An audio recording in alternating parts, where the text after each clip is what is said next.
Let me say something that might hit a little too close. You know, you always tell yourself you're staying home to rest, to reset, to get your energy back. What if I told you that you're not resting? You're hiding, you're withdrawing.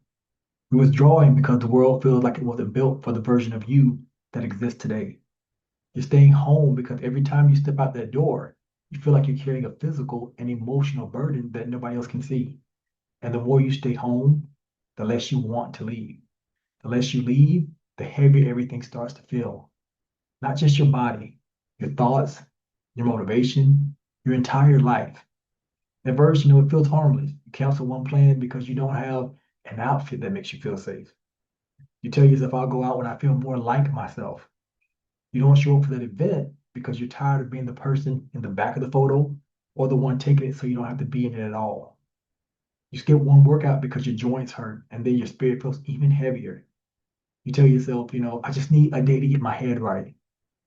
But then a day becomes two, two becomes a week, and suddenly your world starts shrinking to the size of your literal living room. And the weight builds up, your presence thins out gradually, but not all of a sudden, until you realize that while you're waiting to feel ready to live again, you stop living altogether. And here's where most people get it wrong. They think this is laziness. They think they've lost discipline. They think that something is fundamentally wrong with them. But no, your body isn't broken. It's adapting. This is what happens when your system drops into survival mode. It pulls you inward. It isolates you. It convinces you that staying small is safer than being seen. So you stop going out. You stop showing up. You stop doing the things that used to make you feel alive. Not because you don't want to, but because something inside you feels heavy, resistant, tired in a way that sleep doesn't fix. And then your mind starts getting louder. You overthink everything. You replay conversations. You start judging the woman in the mirror. You tell yourself again, I'll start tomorrow. I just need to feel a little bit better first. I'm just not ready yet. But tomorrow never comes because your world is getting smaller. And when your world gets smaller, your problems get louder. Your craving gets stronger. Your body gets heavier. Your confidence drops. And you start to feel like you're stuck in something that you just can't explain. This is the part nobody talks about. The longer you stay in that state, the more your nervous system forgets what expansion feels like. It forgets what it feels like to move freely, to be seen, to have energy, to feel light. So now, even the smallest things start to feel overwhelming. Going to the gym feels like too much. Leaving the house feels like too much. Even the thought of getting your life back together feels like too damn much. From the outside, it looks like you just fell off, but inside your system has shut down. Your body is carrying weight, not just physically, but emotionally, mentally, energetically. So, of course, you try to fix it the only way that you've been taught. You try to push, you try to force it, to discipline your way out of it. But here's the truth no one told you. You cannot discipline yourself out of a nervous system that feels unsafe. And you cannot force expansion from a body that's in a state of contraction. This is why you keep starting over. Not because you lack, motivation or because you lack discipline, but because your body doesn't feel safe enough to stay open, to stay consistent, to be seen. So let me shift this for you. You don't wait to feel better before you move.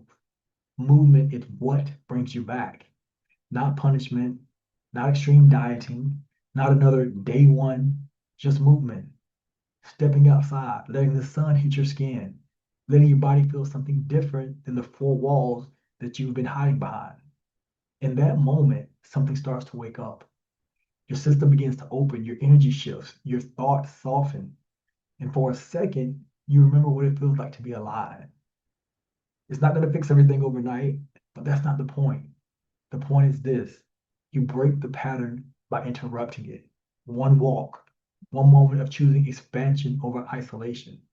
Because the longer you stay withdrawn, the harder it becomes to find the woman that you used to be.